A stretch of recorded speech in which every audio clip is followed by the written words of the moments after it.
प्यारे बच्चे, आज कक्षा 12 की बायोलॉजी में मानव स्वास्थ्य और रोग चैप्टर हम पढ़ा रहे हैं।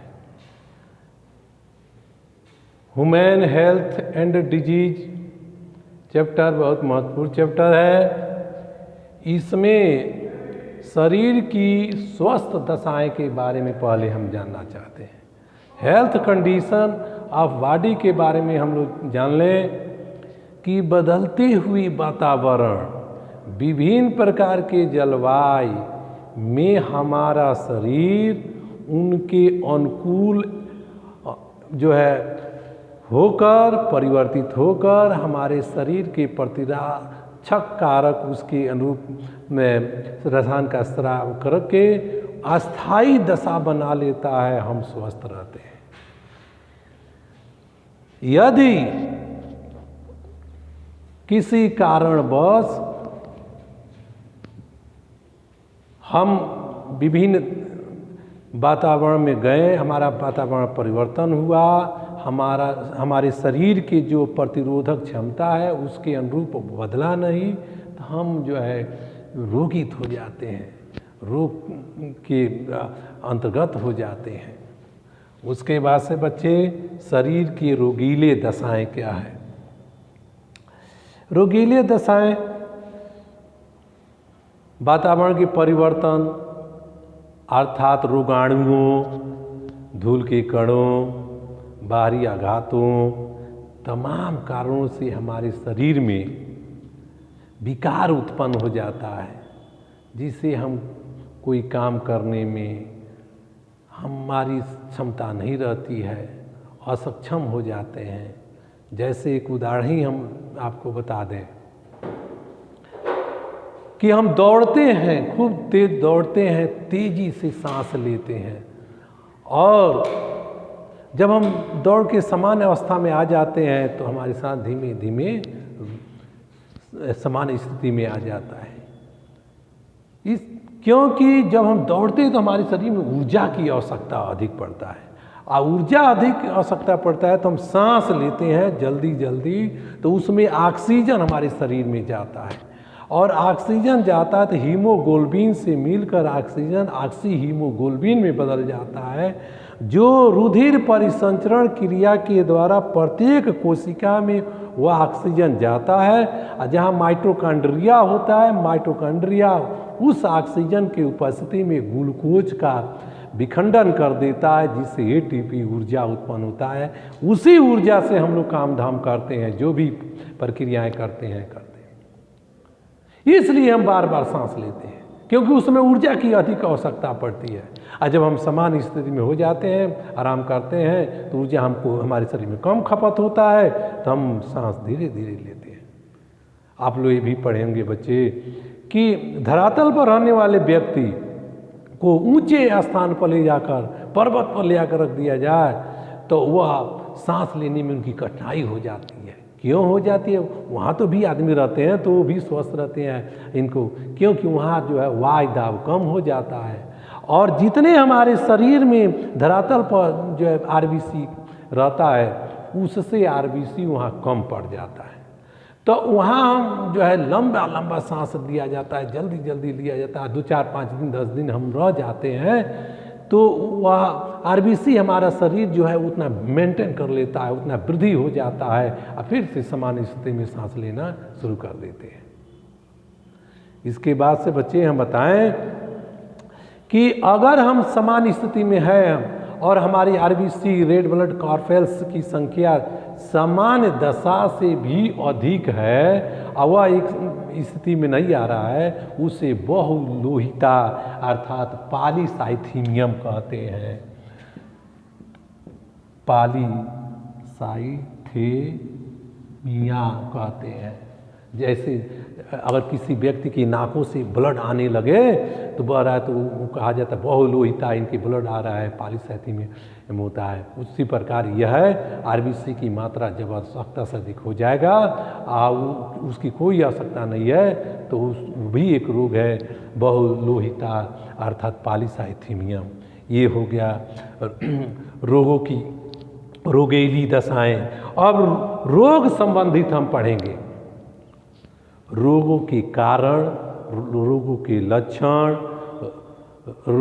रोगों के अध्ययन आदि के अध्ययन करने वाली शाखा को रोग विज्ञान या पैथोलॉजी कहते हैं।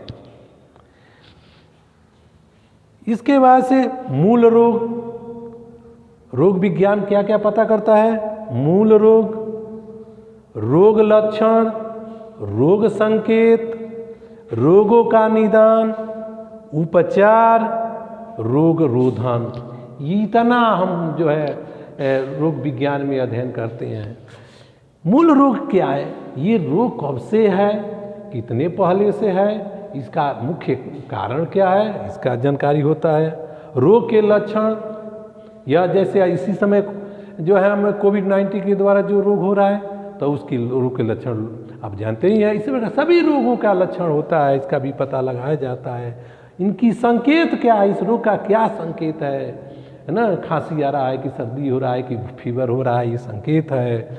रोग का निदान, इसकी डायग्नोसिस क्या हो सकती है, और इसका उपचार, इसकी जो है ट्रीटमेंट, इसकी दवाएं चलाई जाती है। और रोग रोधन के मतलब होता है कि ऐसे परिस्थिति हम अपनाएं कि हमें रोग न हो, उससे बचे रहे।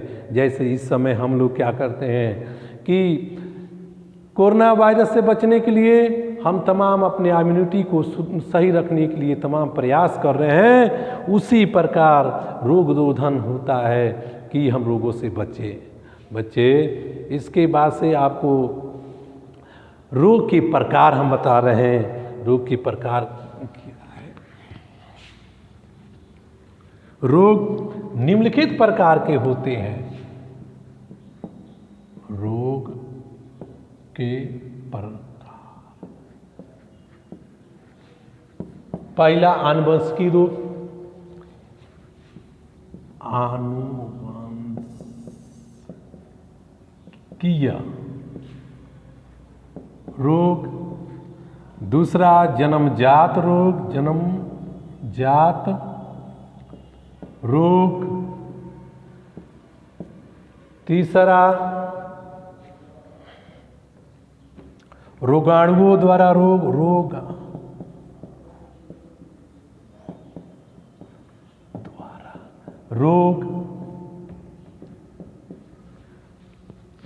रोगाणुओं द्वारा रोग।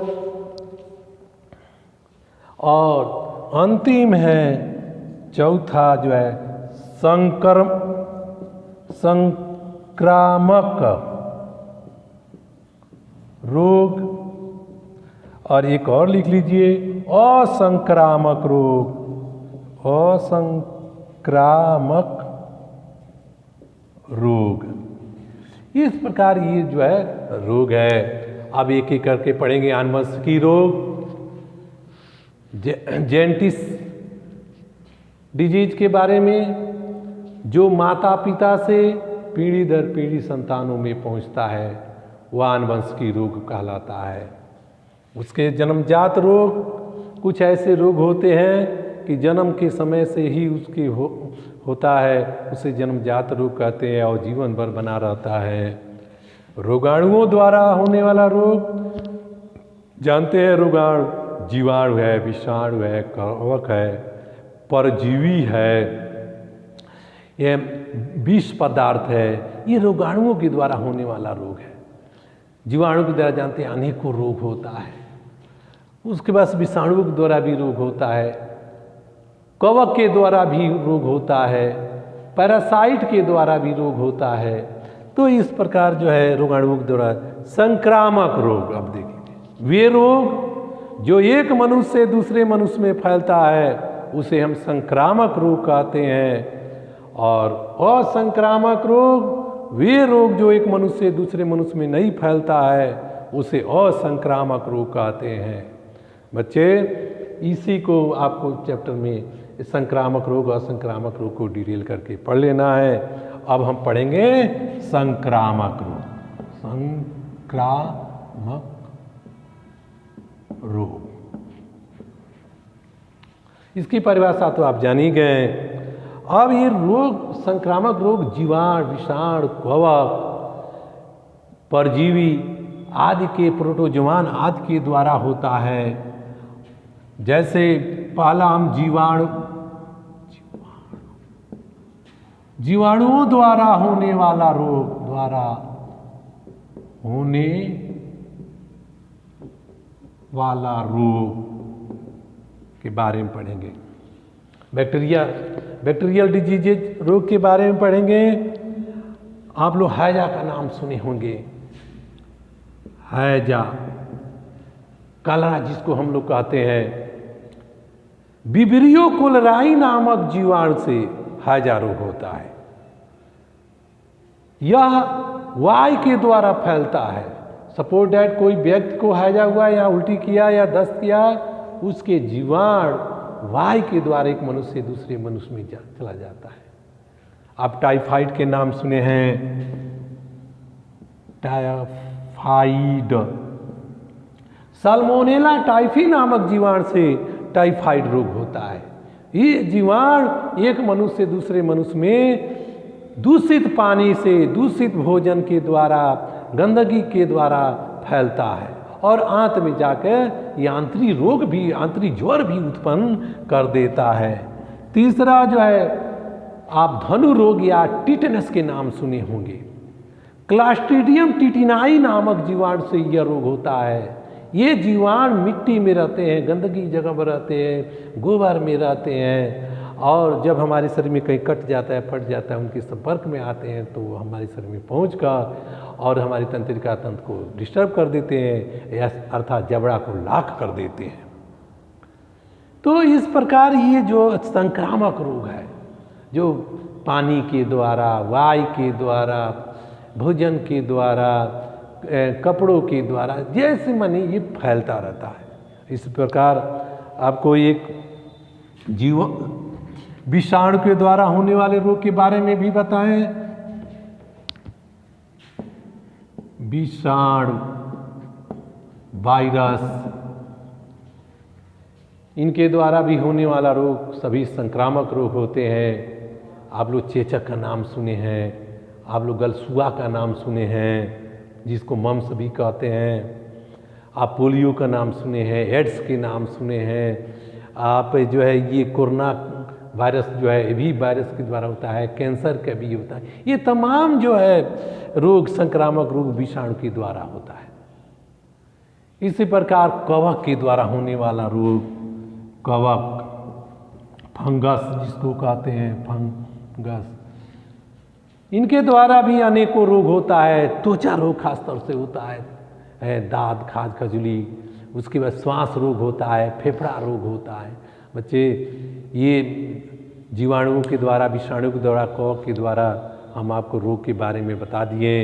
इस चैप्टर को शुरू किए हैं और आप ज़रूर अपनी किताबों से भी पढ़ लीजिए। इसको एक बार पढ़कर किताबों से भी पढ़िए, खूब सुंदर नोट बना लीजिए और 2 नंबर का क्वेश्चन एकदम फिक्स है इस चैप्टर से।